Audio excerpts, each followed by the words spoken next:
Eat with Steve. Good food, good energy every day. Today we are making a pumpkin donut.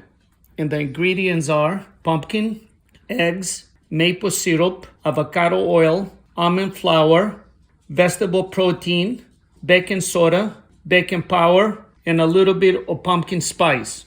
What we do, we open the can of pumpkin and we'll put it in a bowl. That is 2 cups.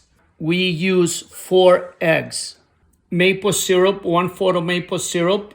Then in a separate bowl, we are going to put the dry stuff. 3/4 of a cup with almond flour.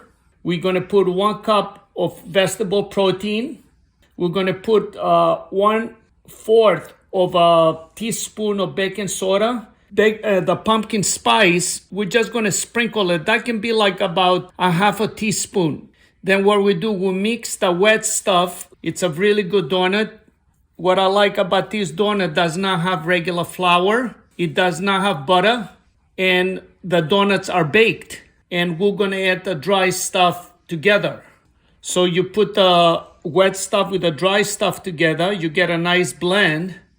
Then you preheat the oven to 360. So out of this mix, we are going to get 12 donuts. But before you put the mix in, be sure you spray it. I use avocado oil spray. To use avocado oil in my baking, it does not have a heavy taste. And what I like about these donuts, when you eat it, it has a really nice flavor. And you don't feel guilty about eating them. So you see what I like to take a teaspoon to put it inside the donut trays. What do you do when you put them in the oven? So it's 360.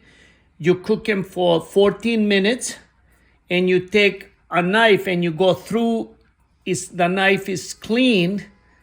That means the donuts is cooked all the way. Or else you got to put them back in for like another 4 minutes. But when you really eat this donut, you just feel great. It's like you eat something, you don't feel guilty, but at the same time, it has a really good taste.